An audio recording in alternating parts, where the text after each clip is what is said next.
അസ്സലാമു ഇസ്ലാമിക സ്പീച്ചിലേക്ക് എല്ലാവർക്കും സ്വാഗതം. അല്ലാഹു ഈ ദുനിയാവിനെ വിശദീകരിച്ചത് ദാറുൽ ബലാ എന്ന പരീക്ഷണങ്ങളുടെ ഭവനം. പരീക്ഷണങ്ങളുടെ ഭവനമായി ദുനിയാവ്. ഏതെങ്കിലും ഒരുത്തൻ ഹോസ്പിറ്റലിൽ വന്ന് പരിശോധിച്ചപ്പം വലിയ അസുഖമാണ് എന്നൊക്കെ അറിയുമ്പോൾ നമ്മൾ എന്താ പറയല്? വല്ലാത്തൊരു പരീക്ഷണം തന്നെയല്ലേ എന്ന്, അല്ലേ? അങ്ങനെയാന്ന് നമ്മൾ പറയാ, വല്ലാത്തൊരു പരീക്ഷണം തന്നെയെന്ന്. എന്നാൽ അള്ളാഹു പറയുന്നത് അവന്റെ സൂക്കേട് അവന് പരീക്ഷണാണെങ്കിൽ സൂക്കേടില്ലാത്ത ശരീരം നിങ്ങൾക്കുള്ള പരീക്ഷണ. ആരോഗ്യം അള്ളാന്റെ പരീക്ഷണ, ജോലി അള്ളാന്റെ പരീക്ഷണ. ജോലി ഇല്ലാത്തവനും കൂലില്ലാത്തവനും പ്രയാസപ്പെട്ട് നടക്കുമ്പോ ജോലി ഉണ്ടെങ്കിൽ ജോലി ഒരു പരീക്ഷണ. വീടില്ലാത്തവൻ വാടക വീട്ടിൽ കയറി സങ്കടപ്പെട്ട് ആഴ്ചയും മാസവും കടന്നു പോകുന്നത് വെപ്രാളത്തോട് ഓർക്കുന്നുണ്ടെങ്കിൽ ഒരു കൂലിയും വാടകയും കൊടുക്കാതെ അടച്ചുറപ്പുള്ള റൂം കിടന്നുറങ്ങുന്നത് അള്ളാന്റെ പരീക്ഷണ. നമ്മൾ വിചാരിക്കണ്ട പടച്ചോന്റെ പരീക്ഷണം വേദന മാത്രാന്ന്. ആരോഗ്യം പരീക്ഷണ, ഒഴിവ് സമയം പരീക്ഷണ, ഒരു കുഴപ്പമില്ലാതെ ജീവിക്കൽ അള്ളാന്റെ ഒരു പരീക്ഷണ.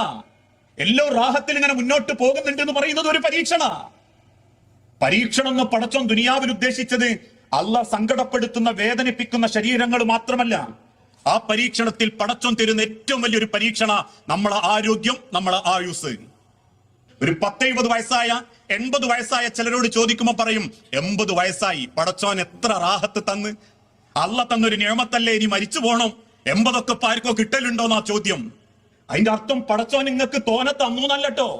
സഹാബാക്കൾ ചോദിച്ചപ്പോ അള്ളാന്റെ ഹബീബ് മറുപടി പറഞ്ഞു, മൻ ത്വാല ഉംരിഹി വഹസുന അമലിഹി. 60 കൊല്ലം അല്ലെങ്കിൽ 60-ാം വയസ്സിൽ മരിച്ചോനെ 60 കൊല്ലത്തെ ഉത്തരേ പറയാനുള്ളൂ. 80 വയസ്സായിട്ടും മരിക്കാതെ നിൽക്കുന്നുണ്ടെങ്കിൽ 25-20 കൊല്ലത്തെ അധിക ചോദ്യം നമ്മളെ നേരെ വന്നു എന്നർത്ഥം.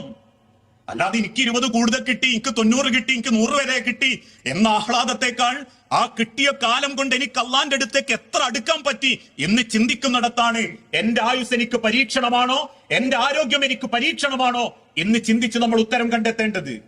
നാളെ പടച്ച റബ്ബിന്റെ മഹിശറയിൽ ഒരടി അനക്കാൻ അള്ള അവകാശം തരൂല. ലാ തസൂലു, നീങ്ങൂല. കദമാ, 2 കാലും. ഒരടിമയുടെ 2 കാലും പടച്ചോൻ അനക്കാൻ സമ്മതിക്കൂല. അവനോടുള്ള ചോദ്യത്തിന്റെ ഉത്തരം അള്ളാഹ്ക്ക് കിട്ടിയിട്ടല്ലാതെ. അതിൽ ചോദ്യങ്ങളിൽ ഒന്ന് അൻ ഉംരിഹി, അവന്റെ ആയുസ്. അള്ള കൊടുത്ത അവന്റെ ജീവൻ. ഫീമാ അഫ്നാഹു, അതുകൊണ്ട് അവൻ എന്ത് നേടി എന്ന് അള്ളാഹനെ ബോധ്യപ്പെടുത്തി കൊടുക്കണം.